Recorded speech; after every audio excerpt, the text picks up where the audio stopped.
Hello dear students, क्या आपको भी केमिकल इक्वेशन को बैलेंस करने में दिक्कत आती है? अगर हाँ, तो यह वीडियो आपके लिए होने वाली है।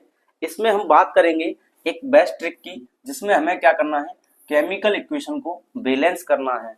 और एक बात याद रखिए, इस टॉपिक पर एग्जाम में हर बार क्वेश्चन पूछा जाता है, तो आपको इक्वेशन को बैलेंस करना अच्छे से आना चाहिए, ताकि एग्जाम में आने वाले क्वेश्चन को आप कम से कम समय में सॉल्व कर पाओ। तो देखिए, हमने यहाँ पर लिखी है एक इक्वेशन, और इस इक्वेशन को सॉल्व कैसे करते हैं। एक होता है हिट एंड ट्रायल मेथड, उससे हम यूज नहीं करेंगे। एक नया मेथड मैं आपको बता रहा हूँ। यहाँ पर आपको क्या करना है, जैसे यहाँ पर एफ ई है, तो एफ ई के आगे एक कॉफिशिएंट मान लीजिए ए, इसके आगे कॉफिशिएंट मान लीजिए बी। यहाँ पर कितने रेक्टेंट है, एक ये रेक्टेंट है, एक ये रेक्टेंट है, तो दो रेक्टेंट है, तो दो कॉफिशिएंट लिख लिए। यहाँ पर प्रोडक्ट कितने हैं, यहाँ पर दो प्रोडक्ट हैं, तो आप यहाँ पर दो कॉफिशिएंट न्यू लिखेंगे। जो यहाँ पर ए है, यहाँ बी है, आप यहाँ पर सी लिखेंगे और यहाँ पर डी लिख लेंगे।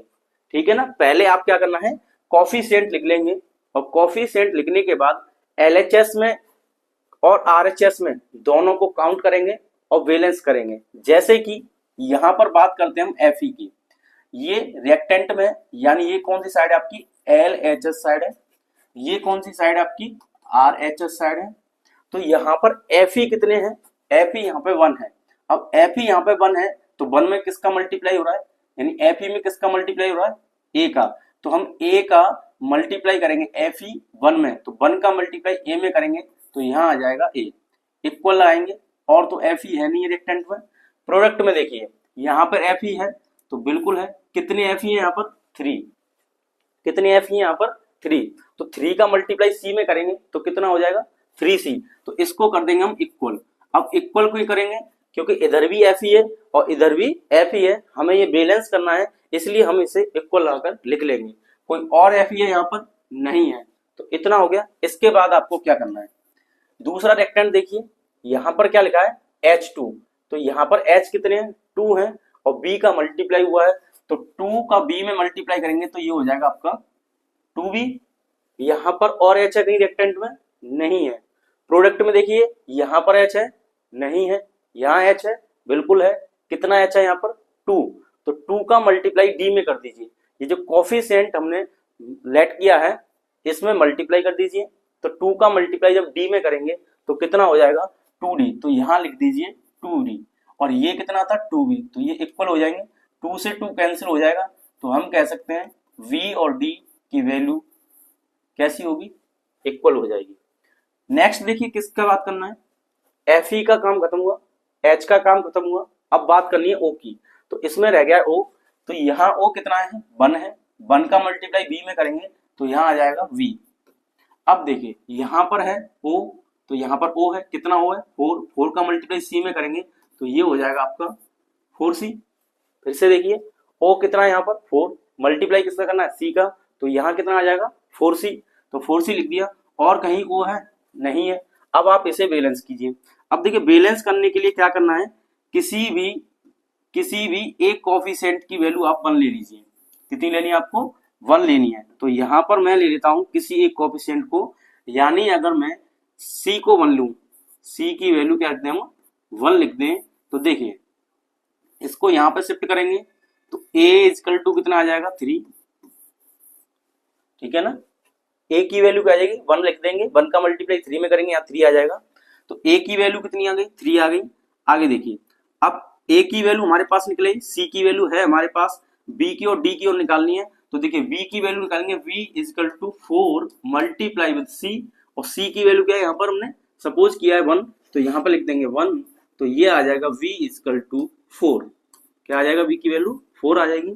तो यहाँ पर c की वैल्यू 1, a की वैल्यू 3, b की वैल्यू कितनी होगी, 4, और v की वैल्यू जितनी होगी उतनी किसकी हो जाएगी, d की। तो v is equal to d is equal to 4। तो हम ये कह सकते हैं d की वैल्यू हमारे पास फाइंड हो गई। अब आप इसे एक साथ लिख लीजिए, a की वैल्यू 3, b की वैल्यू 4, c की वैल्यू 1, और d की वैल्यू क्या आई है, d की वैल्यू बताइए कितनी आई है, 4 आई है। तो यहाँ पर हमने इन्हें एक साथ लिख लिया। अब इनको आप यूज करिए कहाँ पर, इन कोफिशिएंट के साथ। तो नई इक्वेशन जो बैलेंस होके बनेगी इसी में, वो क्या बनेगी, देखिए यहाँ पर एफ ही है, ए का मल्टीप्लाई हुआ था, ए की वैल्यू क्या है यहाँ पर 3, तो 3 से मल्टीप्लाई कीजिए। यहाँ पर एस लिख दिए सॉलिड, प्लस बी कितना है, बी की वैल्यू आपके पास 4 है तो यहाँ 4 लिखिए, और यहाँ क्या है H2O, तो H2O लिखिए और यहाँ पे आ जाएगा। ठीक है, इसके बाद देखिए ये है Fe3O4, तो यहाँ पर लिख दीजिए आप Fe3O4 और यहाँ पर S लिख दीजिए, और C की वैल्यू क्या आई आपके पास 1, तो यहाँ पर लिख दीजिए आप 1। ठीक है, तो 1 लिखने की कोई जरूरत नहीं है, ये 1 आ जाएगा। अब प्लस लगाइए, यहाँ पर क्या है DH2, D की वैल्यू कितनी है यहाँ पे 4, तो आप यहाँ 4 लिखेंगे और ये आ जाएगा आपका H2 और यहाँ पे लिख देंगे G। अब देखिए बैलेंस कीजिए, यहाँ पे Fe कितने 3, यहाँ पे Fe कितने 3, बैलेंस हो गया। यहाँ पर देखिए 4 2 जा 8, तो H कितने 8, H कितने 8 और यहाँ पे कितने 4 2 जा 8, बैलेंस हो गया। O की बात करते हैं, यहाँ O कितने 4, यहाँ पर O कितने 4, तो ये कह सकते हैं हम एलएचएस साइड के एटम्स जितने भी हैं और आरएचएस साइड के जितने भी एटम है वो सभी वैलेंस हो गए, तो this is the valence chemical equation. बात समझ में आ गई? इस तरीके से आपको किसी भी केमिकल इक्वेशन को बैलेंस करना है, ठीक है ना। तो इस तरीके से हम किसी भी केमिकल इक्वेशन को बैलेंस कर सकते हैं। पहले आपको क्या करना है, कोफिशिएंट लिखने हैं। कोफिशिएंट लिखने के बाद आपको क्या करना है, किसी एक की वैल्यू 1 कर देनी है, 1 करने के बाद उसे कैलकुलेट कर लेना है। ठीक है, तो इस तरीके से आप बैलेंस कर सकते हैं। नेक्स्ट देखिए, ये आपको 24 में सेट 3151 में पूछा गया है क्वेश्चन, इसको आपको बैलेंस करके बताना है। To balance the following chemical equation the values of the coefficients x, y and z must be respectively. अब देखिए आपको इसमें 4 ऑप्शन गिवन है, तो आपको इसमें ऑप्शन के अकॉर्डिंग भी चलना है। आप इसमें ऑप्शन की वैल्यू पुट करोगे तो जल्दी से हो जाएगा, पर आपको मेथड यूज करना है जो अभी मैंने आपको बताया है वही। तो कैसे करेंगे देखिए, यहाँ पर z कितना है, Zn कितना है, जिंक कितना है यहाँ पे x, तो यहाँ लिख देंगे x। और देखिए प्रोडक्ट में चलिए, Zn कितना है यहाँ पर 1, तो 1 का मल्टीप्लाई करेंगे y में, तो ये हो जाएगा x इक्वल टू y, यानी हमने यहाँ पे कर दी किसकी बात, Zn की बात।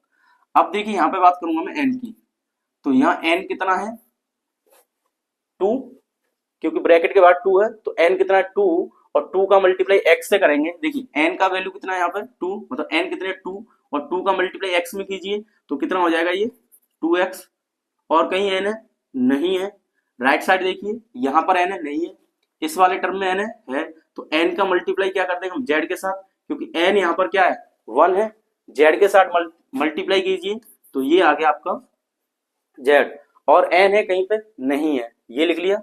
अगली बात करते हैं किसकी, Zn का काम खत्म हुआ, n का हुआ, अब आगे बात O की। तो O की बात करते हैं, यहाँ O कितने हैं 3 2 जा 6, 6 का मल्टीप्लाई x में कीजिएगा। देखिए 3 2 जा 6, ये 3 और 2 कितने हो जाएंगे 6, 6 का मल्टीप्लाई x में कीजिए तो ये हो गया 6x इज इक्वल टू, आगे देखिए यहाँ पर O कितना है y, तो यहाँ पे आप लिख देंगे y राइट साइड। उसके बाद O कितना है यहाँ पे 2, 2 का मल्टीप्लाई किसमें कर देंगे आप, z में कर देंगे, तो प्लस करके कर देंगे 2z। प्लस क्यों करेंगे, क्योंकि राइट साइड में जितने भी एटम हैं सभी को आप ऐड करते चलिए, तो कोफिशिएंट भी आपको ऐड करने हैं। अब यहाँ पे देखिए O कितने यहाँ पे 2, इसका कोई कोफिशिएंट है नहीं है, तो आप सिर्फ यहाँ पे 2 लिख दीजिएगा, ये आगे बात। अब देखिए इसे करना है हमें बैलेंस। अब इसे बैलेंस करना है तो आप ऑप्शन के अकॉर्डिंग कर सकते हैं, ऑप्शन से बहुत जल्दी हो जाएगा। कैसे हो जाएगा देखिए, अगर मैं यहाँ पे 4 रखूं और यहाँ पर कितना आ जाएगा, x की वैल्यू कितनी आ जाएगी 4, और z की वैल्यू कितनी आ जाएगी, आप यहाँ पे 4 रखते हैं तो z की वैल्यू आ जाएगी 8, तो z की वैल्यू 8 कहीं पर भी नहीं है, पहले x है फिर y है फिर z है, यानी पहला x है दूसरा y है तीसरा z है। अगर हम x की वैल्यू 4 रखते हैं, देखिए यहाँ से x की वैल्यू कितने रखते हैं 4, तो x की वैल्यू भी 4 होगी और y की वैल्यू भी 4 होगी, तो ये ऑप्शन तो होगा नहीं, क्योंकि अगर हम x की वैल्यू यहाँ 4 रखते हैं तो ये आ जाएगा 2 × 4 इक्वल टू z, यानी z की वैल्यू कितनी आ जाएगी 8, और 8 ऑप्शन में कहीं है नहीं है, तो ये ऑप्शन तो हो गया गलत। दूसरा ऑप्शन देखिए, ये 4 रखेंगे तो ये भी गलत हो जाएगा, इतनी बात समझ आ गई। तीसरा ऑप्शन देखिए, अगर हम 2 रखते हैं तो 2 रखेंगे तो किस तरीके से करेंगे इसे, यहाँ पर 2 रखकर देखिए, तो हम रखते हैं 2, तो ये x की वैल्यू 2 रख दी तो y की वैल्यू कितनी हो जाएगी 2, और यहाँ पर देखिए 2 एज इट इज रहेगा, x की वैल्यू 2 रखेंगे तो z की वैल्यू कितनी आ जाएगी 4 आ जाएगी, तो z इक्वल टू आ गया 4, ठीक है ना। तो हमें जेड की वैल्यू चाहिए, एक्स की चाहिए और वाई की चाहिए। तो X is equal to 2, Y is equal to 2, Z is equal to 4। तो यहाँ पर x2 y2 z4 यानी ऑप्शन सी सही हो जाएगा। ये वाला सही नहीं होगा। क्यों नहीं होगा? क्योंकि x और y हमें कोफिशिएंट इक्वल है, इसलिए x और y की वैल्यू क्या आएगी? इक्वल आएगी। अगर आप यहाँ पे 1 रखते तो 1 से भी बैलेंस हो सकता था, पर 1 से बैलेंस होने के लिए हमें और ज्यादा इसमें थोड़ा सा हार्डनेस आ जाती, यानी ऑप्शन में हमें आंसर नहीं मिलता। तो आपने क्या किया? ऑप्शन रख के देखा, x की वैल्यू 2, y की वैल्यू 2, z की वैल्यू कितनी आ जाएगी? 4 आ जाएगी। तो ऑप्शन आपका कौन सा सही हो जाएगा? सी। अब आप यहाँ रख दीजिए, तो यहाँ x की जगह कितना रखना आपको? 2, तो ये आ जाएगा 2zn और ये आ जाएगा आपका NO3 का होल ट्वाइस। और आप यहाँ पे लिख देंगे, ये हीट का सिंबल है। ये y की जगह क्या लिखेंगे आप? y की जगह 2 लिखेंगे, क्योंकि x की वैल्यू 2, y की वैल्यू 2, और यहाँ पे आ गया ZNO प्लस, और ये क्या आ जाएगा? देखिए z है यहाँ पे, ये क्या z की जगह क्या रखना है आपको? 4, तो यहाँ पे आ जाएगा 4 और ये आ जाएगा NO2 प्लस O2। अब आप इसे बैलेंस कीजिए। यहाँ पे देखिए Zn कितने हैं? 2, यहाँ पे Zn कितने हुए? 2। अब देखिए यहाँ पे n कितने हैं? 2 2 जा 4, 4n है। यहाँ पे देखिए कितने हो गए? n 4n हो गए, बैलेंस हो गया। O देखिए 3 2 जा 6, 6 2 जा 12, तो 12 है। यहाँ पर देखिए 2O, यहाँ पे कहते हैं 2 और 4, 4 का मल्टीप्लाई 2 में कीजिए, 8 हो गए। 8 और 2 कितने हो गए? 10, 10 और 2 कितने हो गए? 12, और यहाँ पर भी कितने थे? 12। तो हम कैसे LHS साइड आरएचएस साइड की क्या हो गई? बैलेंस हो गई। और ऑप्शन से करना चाहें तो ज्यादा बेहतर रहेगा, ऑप्शन नंबर सी इसका आंसर हो जाएगा। समझ में आ गई बात? इसी तरीके से आपको सारी की सारी इक्वेशन को बैलेंस करना है। नेक्स्ट देखिए एक और है, ये बिल्कुल सेम वैसा ही है। यहाँ पर क्या दिया आपको? x दिया है, और यहाँ पर क्या दिया आपको? y दिया है। और इसे आप खुद से करिए और बताइए कि इसमें कौन सा ऑप्शन सही होगा। चाहो तो आप ऑप्शन यूज कीजिए या मेथड से भी कर सकते हैं, आसान रहेगा। ठीक है, चलिए नेक्स्ट की बात करते हैं। नेक्स्ट इक्वेशन है Al2O3 प्लस BHCl, और यहाँ पे दिया CaLCl3 प्लस D। यहाँ पे देखिए ये D दिया है, या C दिया है, या B दिया है, और या A दिया है। क्वेश्चन में पहले से ही आपको कोएफिशिएंट गिवन है। आप चाहो तो ऑप्शन लगाइए, डायरेक्ट आंसर आ सकता है, या आप पहले से सॉल्व कर लीजिए। तो सॉल्व करते हैं। यहाँ पर देखिए A कितना है? यहाँ पर A कितना है? 2। यानी इक्वेशन जो आपको गिवन है, मैं यहाँ लिख देता हूँ, ये गिवन है आपको Al2, सॉरी क्या लिखा है यहाँ पे? Al2O3 प्लस क्या दिया यहाँ पे? BHCl, यहाँ एरो लगाइए, CaL2, तो यहाँ पे दिया CaLCl3 प्लस D, और यहाँ पे दिया है H2O। अब आप इसे बैलेंस कीजिए। तो देखिए यहाँ पे क्या है? एल्यूमिनियम कितने? यहाँ पे 2 का मल्टीप्लाई A में करेंगे तो ये हो जाएगा 2A। किसकी बात हो रही है? Al की, एल्यूमिनियम की। तो यहाँ लिख लीजिए। तो यहाँ पे कितने हैं? देखिए 2A। यहाँ पे Al कितने हैं? सिंगल है, तो सिंगल है तो यहाँ इक्वल टू कर देंगे C। Al का काम खत्म। दूसरी बात, O की बात कर लें तो यहाँ लिख दीजिए O। तो यहाँ पे 3A कितना आ जाएगा? यहाँ पे आप 3A लिख देंगे। क्यों लिख देंगे? क्योंकि यहाँ पे O3 है और A का मल्टीप्लाई करेंगे तो 3A हो जाएगा। तो 3A हो गया। इक्वल लगाइए। आरएचएस साइड देखिए, आरएचएस साइड में O कितने हैं? यहाँ पर O सिंगल है, मल्टीप्लाई किया D से, तो यहाँ D के इक्वल आ जाएगा। ठीक है ना? अब नेक्स्ट देखिए, O की बात खत्म हुई। अब बात करते हैं H की। तो H की बात करेंगे तो यहाँ पर देखिए H कितना है? इस टर्म में H नहीं है, यहाँ पर H है, तो H के साथ मल्टीप्लाई हो रहा है B। तो यहाँ पे लिख देंगे हम B। क्या लिख देंगे यहाँ पर? B, सिंगल B है। आप देख सकते हैं H सिंगल है, B का मल्टीप्लाई कीजिए तो यहाँ पे B आ जाएगा। इस वाले में देखिए H कितने? यहाँ पे 2 है, किसका मल्टीप्लाई हो रहा है? कोएफिशिएंट D का, तो 2D हो जाएगा। तो आप लिख देंगे यहाँ पे 2D। अब किसकी बात करनी है? Al का, O का, H का हो चुका है। अब बात करनी है हमें Cl की। तो आप लिखेंगे यहाँ पे Cl। अब Cl के लिए देखिए, तो Cl क्या है? इस टर्म में Cl है, नहीं है, इसमें है। Cl का मल्टीप्लाई B से करेंगे तो Cl 1 है, B का मल्टीप्लाई कर देंगे 1 में तो B आ जाएगा। यहाँ पर Cl 3 है, 3 का मल्टीप्लाई C में करेंगे तो यहाँ पर आ जाएगा आपका 3C। इतनी बात समझ आ गई? इस तरीके से आपको ये लिख लेना है। और किसी एक कोएफिशिएंट को कितना मानना है आपको? 1 एज्यूम करना है। तो 1 एज्यूम कर लीजिए। तो 1 एज्यूम करेंगे तो देखिए किसको करें? अगर मान लीजिए मैं जो है C की वैल्यू को 1 लिख दूं, किसकी वैल्यू को? C की। अब C की क्यों लिखनी है? किसी की भी लिख लीजिए। अगर हम A की वैल्यू को 1 लिखते हैं, चलो A इक्वल टू 1 ले लीजिए। A की वैल्यू 1 लेंगे तो यहाँ पे 1 पुट करेंगे तो 2 हो जाएगा। तो सी की वैल्यू कितनी आ जाएगी, यहाँ से 2 आ जाएगी। अब देखिए ए की वैल्यू आ गई आपके पास, सी की वैल्यू आ गई, ए की वैल्यू यहाँ 1 रखेंगे तो ए की वैल्यू यहाँ पर रखेंगे तो कितना आ जाएगा 3 × 1 इक्वल टू डी। तो डी की वैल्यू क्या आ जाएगी, यहाँ पे 3 आ जाएगी। अब देखिए और क्या चाहिए हमें, ए आ गया, सी आ गया, डी आ गया, बी और चाहिए। तो बी का कैसे निकालेंगे, v इक्वल टू 2 × डी। अब डी का कितना है 3, तो यहाँ 3 लिख दीजिए। तो बी की वैल्यू कितनी आ जाएगी 6 आ जाएगी। कितनी आ जाएगी 6। अब ने एक साथ लिखिए, ए की वैल्यू क्या है 1, तो 1 इस ऑप्शन में है। बी की वैल्यू क्या है 6, तो 6 भी है यहाँ पर। और देखिए क्या दिया है सी, देखो पहले दिया है आपको ए, फिर बी, फिर सी। तो ए बी सी डी, तो पहले हमने ए का देखा, ये 1 आ गया। बी का देखा कितना है 6, तो यहाँ 6 है। सी का देखिए यहाँ पर 2 है, तो यहाँ 2 है। और डी का देखिए यहाँ 3 है, तो यहाँ पर 3 है। यानी ऑप्शन नंबर ए आपका करेक्ट हो जाएगा। और एक बार आप इससे इन वैल्यू को बैलेंस करके देखिए, यहाँ पे रखिए। तो यहाँ पर मैं लिख के और दिखा रहा हूँ आपको।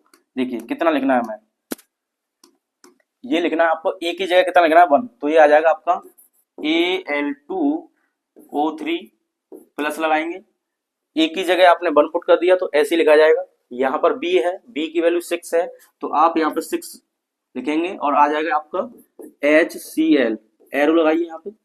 यहाँ पर देखिए AlCl3 यानी सी की वैल्यू क्या है यहाँ पर 2, तो यहाँ पे लिखेंगे आप 2। और ये क्या आ जाएगा आपका AlCl3, तो AlCl3 प्लस लगाइए। यहाँ पर क्या है डी, और डी की वैल्यू क्या है यहाँ पे 3, तो यहाँ पे आप लिख देंगे 3 और ये आ जाएगा आपका H2O। क्या आ जाएगा 3H2O। अब बैलेंस कीजिए, OL कितने यहाँ पे, AL कितने हैं 2, तो AL कितना हो गया 2। यहाँ पे O कितने हैं, देखिए यहाँ पे O3 है, तो यहाँ पे कितने हो गए, देखो O कितने हो गए 3, बैलेंस है। अब यहाँ पे देखिए H कितने हैं, H6 है, तो यहाँ पे देखिए 3 2 जा 6 हो गए H।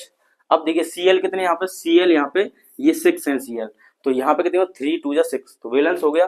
तो कौन सा ऑप्शन सही हो जाएगा, option number A is correct. ठीक है ना।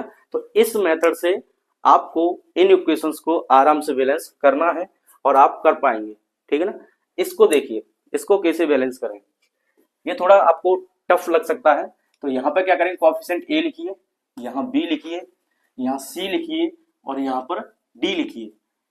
कोएफिशिएंट मेथड क्यों अच्छा है, क्योंकि आपने देखा एग्जाम में आपको बार बार कोएफिशिएंट वाले ही क्वेश्चन दिए जा रहे हैं। आप देख सकते हैं 23 में पूछा था, ये देखिए ये 24 में था, ये वाला आपका 23 में, यहाँ पर भी कोएफिशिएंट है।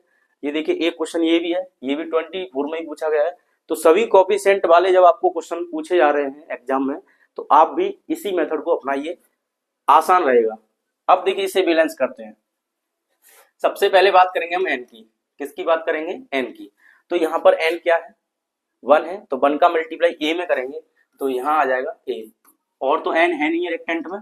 प्रोडक्ट की बात करते हैं, प्रोडक्ट में एन कितना है 1 है और ये आ जाएगा सी के इक्वल, तो यहाँ लिख दीजिए सी। एन का काम खत्म। अब देखिए एच कितना है यहाँ पे 3, तो 3 का ए में मल्टीप्लाई करेंगे तो यहाँ पे एच करना है, तो ये हो गया आपका 3a इक्वल, क्योंकि यहाँ पे एच नहीं है, यहाँ पर एच नहीं है तो 3a हो गया। अब देखिए यहाँ पर देखिए एच कितना है, एच कितना है यहाँ 2 का मल्टीप्लाई करेंगे डी में तो ये हो जाएगा आपका 2d, और एच है कहीं नहीं है, एच का काम खत्म, एन का काम खत्म। अब बात कर लें ओ की, तो यहाँ ओ है, यहाँ पर ओ है, तो कितने ओ है यहाँ पर 2, रेक्टेंट में कितने ओ है 2 का मल्टीप्लाई कोएफिशिएंट से कीजिए तो कितना हो गया ये 2b इक्वल लगाएंगे, और कहीं ओ है रेक्टेंट में नहीं है। प्रोडक्ट में देखिए ये कितना ओ है 1 का मल्टीप्लाई सी में कीजिए तो यहाँ जाएगा सी, और यहाँ पर ओ है, ओ का मल्टीप्लाई डी में करेंगे तो डी आ जाएगा, क्योंकि ये राइट साइड है इसलिए इनको हम ऐड कर देंगे। और कोई रह गया, नहीं रह गया। अब इसे बैलेंस कीजिए, तो किसी एक को आप 1 ले लीजिए, किसी एक को क्या करना है आपको 1 लेना है। चलिए हमने मान लिया कि ए की वैल्यू को 1 लेते हैं, ए की वैल्यू 1 लेंगे तो सी क्या आ जाएगा, सी ए के इक्वल है इसलिए ये 1 आ जाएगा। इतनी बात समझ। अब सी की वैल्यू, अब देखिए इसको सॉल्व करते हैं तो ए की जगह पर हम 1 लिखेंगे तो ये आ जाएगा 2 into D, 3 multiply 1 is equal to 2 into D, तो ये आ जाएगा 3 इज इक्वल टू 2d, और यहाँ से d निकालेंगे तो 2 को इधर ट्रांसफर कीजिए, ये आ जाएगा 3/2, d का आ जाएगा। अब d का आ गया हमारे पास, a का आ गया, c का आ गया। अब किसका चाहिए हमें, b का चाहिए, तो यहाँ पर क्या करेंगे आप 2b, यहाँ पर क्या करेंगे c की वैल्यू 1 पुट कर देंगे तो 1 प्लस d की क्या आई है 3/2, तो आप लिखेंगे यहाँ 3/2। अब देखिए यहाँ पे एलसीएम ले लेंगे, तो एलसीएम लेके कितना आ जाएगा यहाँ पे 2, तो 2 + 3 यहाँ पे 3 हो जाएगा, तो ये आ गया आपका 5/2।